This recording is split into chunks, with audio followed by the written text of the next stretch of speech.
का दोस्तों, जय श्री राम, जय बागेश्वर धाम सरकार, जय सन्यासी बाबा की, जय जय हनुमान।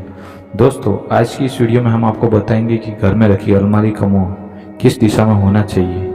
इसी के साथ जानेंगे दोस्तों, वास्तुशास्त्र के अनुसार अलमारी की सही दिशा कौन सी है और कौन सी दिशा शुभ व कौन सी दिशा अशुभ। तो दोस्तों, वीडियो आगे बढ़ने से पहले आपसे एक रिक्वेस्ट है कि आप वीडियो को पूरा देखें ताकि आपको हमारे द्वारा बताई गई जानकारी का संपूर्ण लाभ प्राप्त हो सके।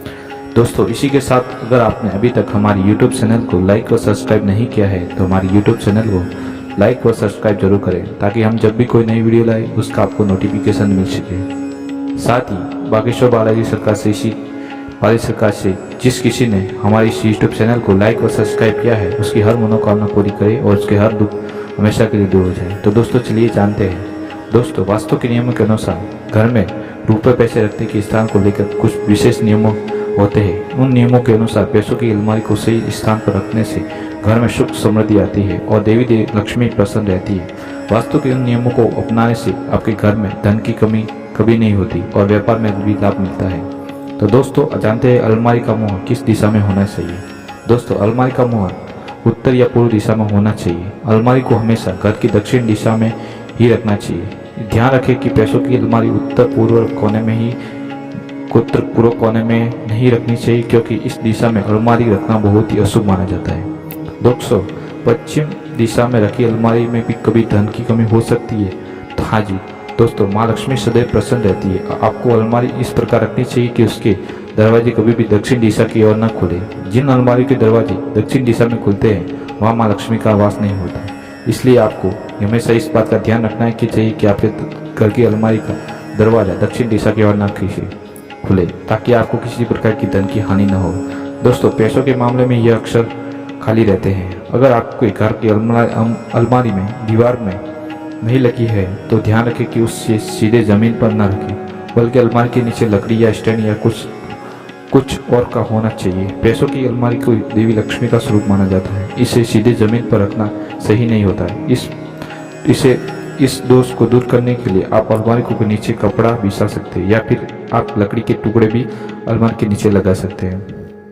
दोस्तों, अलमारी के अंदर रखी छोटी तिजोरी को कभी भी खाली नहीं रखनी चाहिए, क्योंकि तिजोरी में हमेशा कुछ पैसे और आभूषण रखने चाहिए।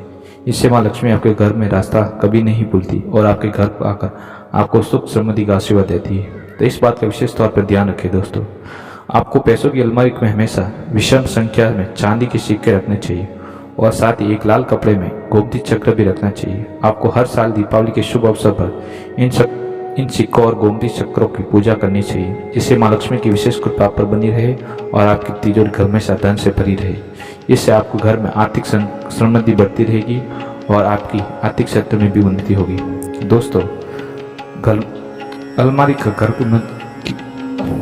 बेडरूम अलमारी कौन सी दिशा में रखनी है, ये भी महत्वपूर्ण सवाल पूछा गया है।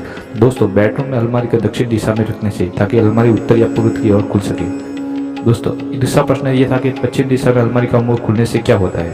तो दोस्तों, हम आपको बता देते हैं कि वास्तुशास्त्र के अनुसार वरुण को इस दिशा का स्वामी माना जाता है और इस दिशा में धन रखने से धन की प्राप्ति के लिए कड़ी मेहनत करनी पड़ती है और धन पानी की तरह खर्च होता है। इसलिए आपकी आर्थिक तंगी बनी रहती है। तो आपको यह अलमारी की दक्षिण दिशा में ही रख सकते हैं, नहीं तो अलमारी की दक्षिण पूर्व दिशा में ही रखना चाहिए।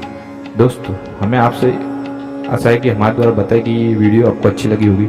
साथ ही हमें उम्मीद है कि यह वीडियो आपको पूरी देखी है तो आपको महत्वपूर्ण जानकारी का भी विशेष लाभ प्राप्त हुआ होगा। इसी के साथ दोस्तों, हमें आपसे आशा है कि हमारे द्वारा बताई गई जानकारी आपको अच्छी लगी है तो आप अपने दोस्तों के साथ सोशल मीडिया से वेबसाइट पर भी शेयर करें ताकि महत्वपूर्ण जानकारी को जन तक पहुँच सके और